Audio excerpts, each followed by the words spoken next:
Սիրելի հայրենակիցներ, հարգելի գործընկերներ,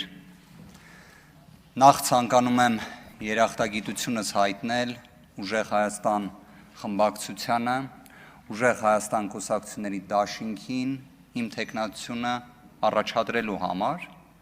ինչպես նաև ցանկանում եմ երախտագիտությունս հայտնել Հայաստան խմբակցությանը աջակցության համար։ Եվ այստեղ շատ հստակ է, և կարծում եմ մեր հայրենակիցների համար էլ առավել քան հստակ է, որ Ուժեղ Հայաստան կուսակցությունների դաշինքը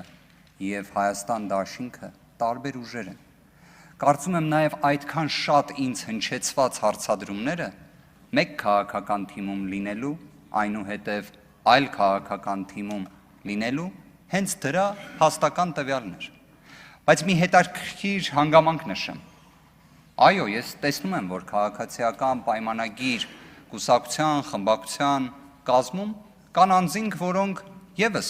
այլ քաղաքական թիմում ընդգրկված եղել են։ Մի հռետորական հարց հնչեցնեմ, իսկ ձեր նախորդ քաղաքական թիմից ձեր մասին դրական դիրքորոշում կներկայացնեն, թե ոչ։ Օրինակ, որ խոսվում էր այլ քաղաքական թիմի մասին։ Հիմա ես տեսնում եմ, շատերը ներգրավված են եղել Լևոն Տեր-Պետրոսյանի, այսինքն Հայաստանի Հանրապետության առաջին նախագահի առաջնորդած քաղաքական թիմում։ Արդյոք ձեր մոտ որևէ նվազագույն հարգանքի կարմիր գիծ պահպանելու կարողությունը կա, թե ոչ։ Կարծում եմ հանրությունը դրա պատասխանը գիտի։ Ուզում եմ շնորհակալություն հայտնել մեր բոլոր այն հայրենակիցներին, որոնք այս օրերի ընթացքում հետևեցին այս հարցու պատասխանին և հրապարակավ նաև դրվատանքի խոսքեր շռայլեցին իմ հասցեին։ Ես կարծես թե նկատել էի շատ էր խոսվում զսպվածության և իմ, այսպես ասած, պինդ նյարդերի մասին։ Սիրելի հայրենակիցներ, այլ կերպ չի կարող լինել։ Անկախ նրանից ես կլինեի ազգային ժողովի որպես ինստիտուտի նախագահի տեղակալի թեկնածու, թե որպես պատգամավոր, կարծում եմ հանրային հաշվետվողականությունը պահանջում է զսպվածություն, ինքնատիրապետում և պինդ նյարդեր։ Կենսագրությանս մասին շատ խոսվեց, եկեք մի պարզ բան ներկայացնեմ։ 2011 թվականի ամռանը սկսվել է իմ աշխատանքային գործունեությունը։ Սկսվել է Մարդու իրավունքների պաշտպանի աշխատակազմում, որպես մասնագետ։ 2011 թվականից կարելի ասել մի կարմիր թելի պես անցնող վարքականոն ունեմ։ Մարդու իրավունքների համար պայքար և միաժամանակ երբեք չհանձնվելու վարքականոն։ Իդեպ, երբեք ու երբեք չհանձնվելու վարքականոնն էլ ձևավորվել էր դեռ երբ ուսանող էի և առաջին անգամ, այսպես ասած, կարդացել էի աշխարհահռչակ Ուինստոն Չերչիլի հայտնի ելույթը։ Կարծում եմ շատերը գիտեն դրա մասին, ովքեր չգիտեն, մի առիթով կներկայացնեմ։ Իդեպ, արդյոք երբևէ չեմ ունեցել անհաջողություններ։ Իհարկե ունեցել եմ։ Պարզապես անհաջողություններից ոչ թե վհատվել եմ, ոչ թե ընկճվել եմ, այլ երկու քայլ առաջ եմ արել։ Դրանից արդյոք խուսափել եմ պատասխանատվությունից։ Ոչ, պատասխանատվության զգացումով էլ հիմա կրկին գտնվում եմ ազգային ժողովում։ Գիտեք, խոսվեց, որ ես հնչեցված հարցերին ուղիղ պատասխան չեմ տվել։ Գիտեք, երևի թե մեր հայրենակիցները դրա գնահատականը կտան։ Եղել են հարցեր, որոնց վերաբերյալ տվել եմ իմ պատկերացրած պատասխանը։ Եղել են հարցեր, որոնց վերաբերյալ տվել եմ ուղիղ պատասխաններ։ Ես կարծես թե նաև նկատել էի, որ շատ էին կրկնվող հարցերը։ Ներողություն եմ խնդրում, բայց կային նաև պրիմիտիվ բնույթի հարցեր։ Կային նաև և, այսինքն և կրկնվող, և պրիմիտիվ։ Հիմա դրանց վերաբերյալ իմ պատասխանները ինչպիսինն էին, կրկին, թող մեր հայրենակիցները հետագայում գնահատեն։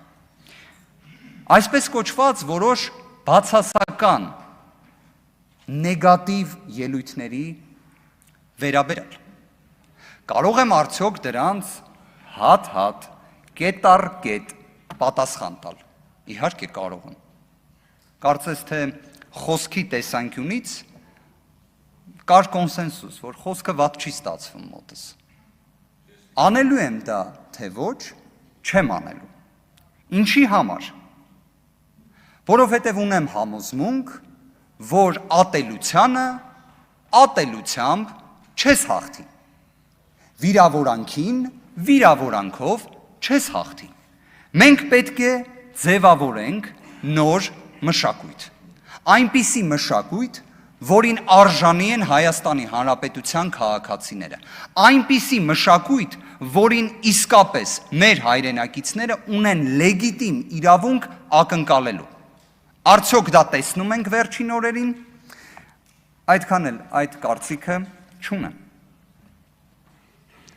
Ընդհանրապես մեր մոտեցումը ոչ ատելության մասին է, ոչ էլ պառակտման մասին է, այլ իսկապես բոլորիս կողմից երազած, բոլորիս կողմից սպասված ուժեղ Հայաստանի մասին է։ Ընդհանրապես ես կարծում եմ, որ եթե մեզանից յուրաքանչյուրը մի պահ փորձի անել հետևյալ վարժությունը, երբ խոսում եմ մեր Հայաստանի մասին, ինչ որ մի անծանոթի հետ, որոնք են այն մի քանի բնութագրիչները, որոնք գալիս են։ Երևի թե առաջինը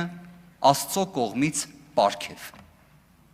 երկրորդը ֆանտաստիկ հայրենիք, երրորդը, որը ամենակարևորն է, դա մարդիկ են, Հայաստանի Հանրապետության քաղաքացիները, իրենց հոգատարությամբ, իրենց աշխատասիրությամբ, իրենց բարությամբ։ Ընդհանրապես, եթե դուք մեկ պահ ցանկացած մարդ այստեղ դահլիճում գտնվող իշխանական ներկայացուցիչներից մինչև մեզ հետևող հայրենակիցները, հայ մարդուն, Հայաստանի Հանրապետության քաղաքացուն ամենալավ բնութագրող գիծը, մեկը դա բարությունն է, երկրորդը աշխատասիրությունը։ Հետևաբար ատելություն ու պառակտում պետք է չլինի մեր հայրենիքում։ Իսկ պատմությունը ցույց է տվել, որ երբ մենք լինում ենք պառակտված, մենք ունենում ենք անհաջողություններ, մենք ունենում ենք դժբախտություններ։ Հետևաբար մենք նշված օրակարգը չենք սնուցելու, այլ մենք առաջ ենք քաշելու մեր քաղաքական օրակարգը, որի խարիսխը եւ առաջնային ելակետը պետք է լինի Հայաստանի Հանրապետության քաղաքացու հոգսերի սպասարկումը, Հայաստանի Հանրապետության քաղաքացու կյանքի որակի փոփոխությունը եւ դրան միտված քաղաքական օրակարգ, օրենսդրական փոփոխություններ եւ կոնկրետ ծրագրեր։ Տեղին է երևի թե եւս մեկ անգամ հիշատակել այն խոսքը, որը ներկայացրել էր ԱՄՆ փոխնախագահ J.D. Vance-ը,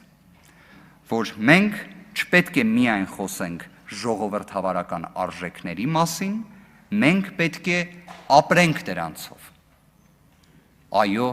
քաղաքացիական պայմանագրի կողմից շատ է խոսվում ժողովրդավարության մասին, բայց զուտ խոսվում է, իրական կյանքը դրա մասին չէ։ Այսքան քաղաքական բանտարկյալների առկայությունը, այսքան կալանքների ռեկորդային թվերը հակառակի մասին են խոսում։ Ընտրական գործընթացում խախտումները հակառակի մասին են խոսում։ Ինչ վերաբերում է ազգային ժողովի նախագահի տեղակալի կողմից, ազգային ժողովի նախագահի կողմից հանձնարարությունների վերաբերյալ, այն վերաբերում է ազգային ժողովի նիստերին, այն վերաբերում է նիստերի բնականոն ընթացքին, ինքս իմ առաջնային ելույթում դրա մասին խոսել եմ։ Իսկ որպես ազգային ժողովի պատգամավոր, որպես ազգային ժողովի նախագահի տեղակալ այդ կարգավիճակում, բնականաբար հանձնարարություններ չեն տրվում, իսկ միակ օրակարգը հանձնարարության տեսանկյունից, որը պատկերացնում եմ, դա ուժեղ Հայաստան խմբակցության որոշումներն են։ Գիտեք, շատ կարճ ուզում եմ նաև ասել, արդյոք ինձ վստահել են մեր հայրենակիցներից ապահովված մարդիկ, կամ ինչպես դուք եք ասում, հարուստ հայրենակիցներ, Այո, վստահել եմ։ Հիմա դա լավ է թե վատ։ Եթե ներողություն եմ խնդրում 30 վայրկյան ավել ներկայացնեմ։ Եթե փաստաբանը լավն է, պետք է լավ վարձատրվի։ Եթե վատն է, պետք է չվարձատրվի։ Հիմա մի հատ այս ռեբուսը երևի թե խնդրեմ դուք էլ պատկերացնեք։ Այո, Հայաստանի Հանրապետությունը հիմա ունի լրջագույն մարտահրավերներ, սկսած Հայաստանի Հանրապետությունում օկուպացիայի, մինչև սոցիալ-տնտեսական խնդիրների։ Հետևաբար դրանք են առաջնային, եւ դրա ուղղությամբ լուծումներն են առաջնային։ Ամփոփելով խոսքս, մեկ պարբերություն եմ ուզում մեջ բերել։ Դեռևս 18-րդ դարում կազմված Շահ Ամիրյանների որոգայթ փառած իրավական ֆունդամենտալ փաստաթղթից։ Որքան ավելի բարություն է մեզ հարկավոր, որ մեր կյանքը զսպենք օրենքով ու ազատությամբ, որպեսզի արժանի դառնանք Տիրոջ պաշտամունքին։ Սիրելի հայրենակիցներ, շնորհակալ եմ, ազատություն բոլոր քաղ բանտարկյալներին, Աստված պահապան մեր հրաշք հայոց աշխարհին։ Շնորհակալ եմ։